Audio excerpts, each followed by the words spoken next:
Good morning, good morning, good morning. Y'all already know who it is, talking individual CJBK. I'm gonna make this one quick because I'm trying to make shorter videos. I know I say that almost every video, but all right. Fear is optional. Fear is always optional. It's okay to be scared, but fear should always be optional. To be scared of something is to acknowledge the fact that something can cause harm to you, whether physically or mentally. It's okay to be scared of something, but to fear is debilitating. Fear is something that stops you from doing something. You know, the fear of going to prison usually should stop someone from committing, particular crimes that could land them in prison. I'm not talking about jail, but prison. Fear is something that will basically prevent you from, like, the fear of catching an STD or getting someone pregnant, will basically, influence someone to want to use more protection or be a little bit more, what's the words? Inquisitive of the partner that you're with. The fear of, losing your home usually will, prevent someone from becoming completely lazy, or it should stop someone from becoming completely lazy so that they can continue to have an income so that they can continue to pay for the home that they have. Fear is a debilitator.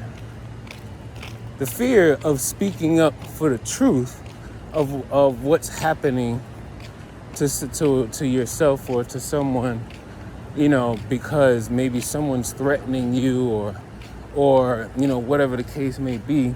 Fear basically is a tool to basically disable someone.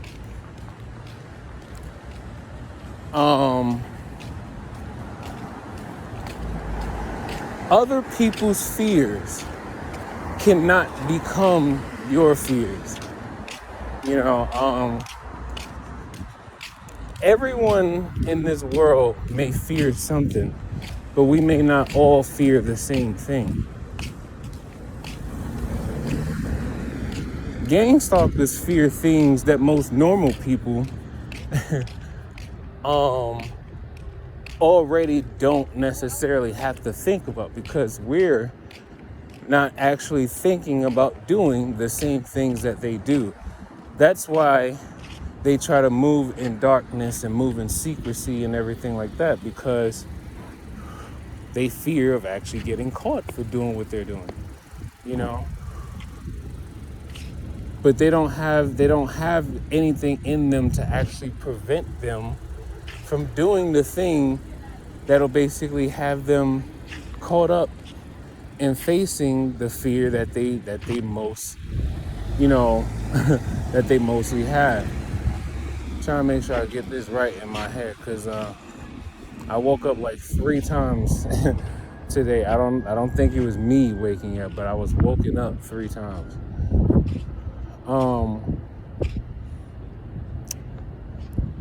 Just always remember, you are your own person. You do not have to share the same fears as other people. Someone else's fear is your strength. Meaning, if you're not afraid of something, don't let someone else's fears make you afraid of something that you never feared before. Use discernment. I'm not going to say common sense, but use discernment. Discernment is something that instinctively tells you not to do something that will basically disrupt the peace that you have. You know, you have to be a master of protecting your peace. You know, only you can master protecting your peace. No one else can help you master your peace. Everything outside of you is mostly built to take you out of your peace when you think about it. This is one of the reasons why God tells us not to depend on man for anything. Because man is full of flaws, and man is also easy to be tempted, so that, so that they would end up basically flipping their stances on how they move in this world. One day a person could be the most loving, healing person that you could ever come across. Then the next day, all of a sudden, this person is literally setting you up to stab you in the back. Think of Judas. Think of Judas. And not even just talking about Christ in this sense. There are billions of Judas that, basically have lived in this world and are living in this world. Every time I see a dark tinted window vehicle, I'm just like, I know most of the time they have tinted windows because they're trying to protect the contents that they have inside their car. But at the same time, I just be like, well, you obviously got something going on in that vehicle. But anyway, that's why I can't be a cop. That's another reason why I can't be a cop, because I will be looking at everything like, yeah, I see, and that's I'm not going to join no police force that's going to feed into the mindset that I already have.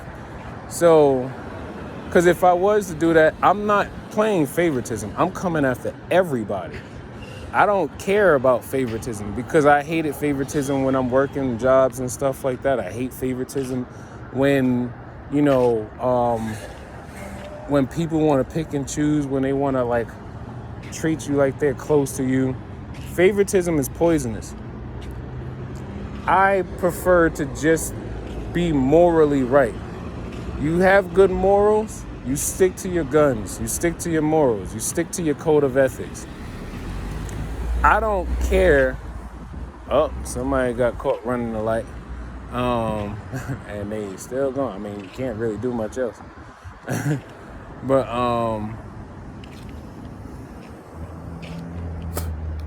and this is what's happening, right? There's probably like I know NYPD just had a crazy amount of people join the force, right? But now, when I think about it, how many of them are actually joining the force to actually be good cops, though? There wasn't already enough dirty cops in this city. There's now tens of thousands of people joining the force to be even more dirty cops. So it's and the sad part is, most of them are joining out of fear, probably because they got, intercepted or incepted by this, secret society using frequencies and stuff, hacking people's nervous systems. And you know what? I keep telling people this. The day that cops decide that they're going to come after me, because I'm almost anticipating it. I've already worked my mind through the emotional part about it, because they keep trying to warn me, oh, he's going to go to prison, blah, blah, blah. So I'm just like, all right, the day that happens, I'm going to treat it just like Jesus did, right? I'm going to go gracefully. But the moment I begin to open my mouth, I will not stop talking.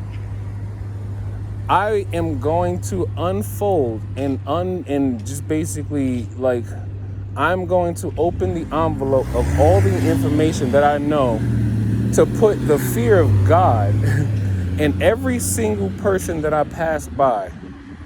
Because if they are not aware of the fact that there are some very dark and nefarious people using technology that is detectable, it's not undetectable, you just have to find the right tools to detect it. Spectrum analyzers. I don't know, I can't believe that there's not enough people out there who aren't spectrum analyzers. But basically, spectrum analyzers can detect these frequencies. It's not that hard. Like, I basically used the infrasound recorder from my cell phone, and I was able to detect these these hidden they're basically blurred. They're basically hidden between hidden within frequencies, right? It's not undetectable. All you need is the right tools. I don't have like a special microphone or a spectrum analyzer and things like that. I just basically use an infrasound recorder. Infrasound, INFRASOUND. Just like how there's infrared, infrared light, there's infrasound. So everything that's working against us is all is all within the small spectrum of light or sound that's not necessarily detectable. With the normal human hearing range or the normal human eyesight range, right? Like the range of the spectrum of light that can enter our eyes. But basically, because so many people have been altered, their visual cortex have been altered, or their different parts of their brain have been altered, mostly probably by coding through photobiomodulation.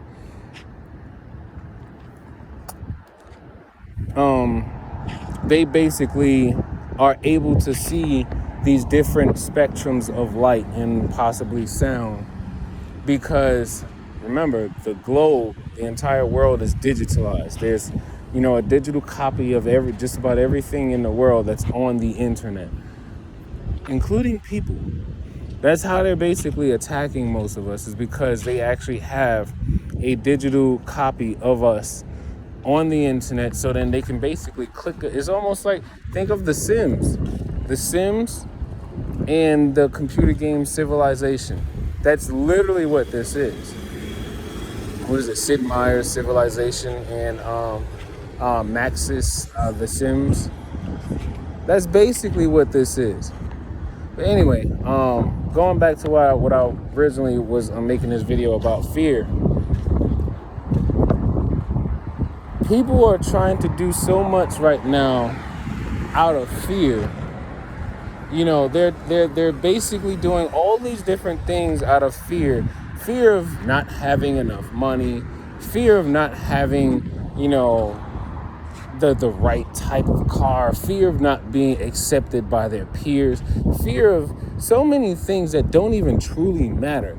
Because if you were living one, among your means and not trying to keep up with everybody. 2, if you were living morally right. 3, if you basically were doing everything that you were supposed to that basically pleases God, not everyone around you. You're supposed to be pleasing God. You please God, God will take care of you no matter what. This is why I've always been relatively joyful in my life, because I don't necessarily want a lot of things. And if I do want things, I just work towards it. That's it.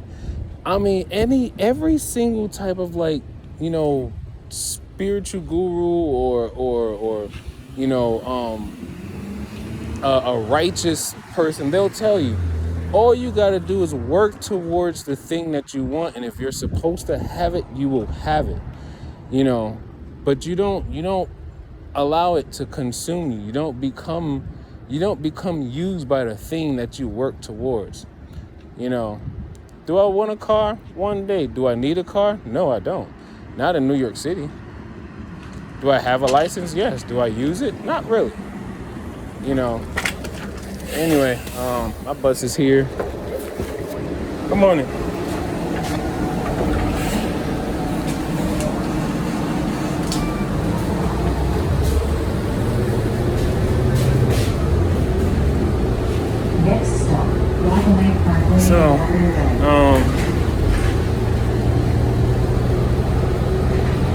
Don't let other people's fears become your fear.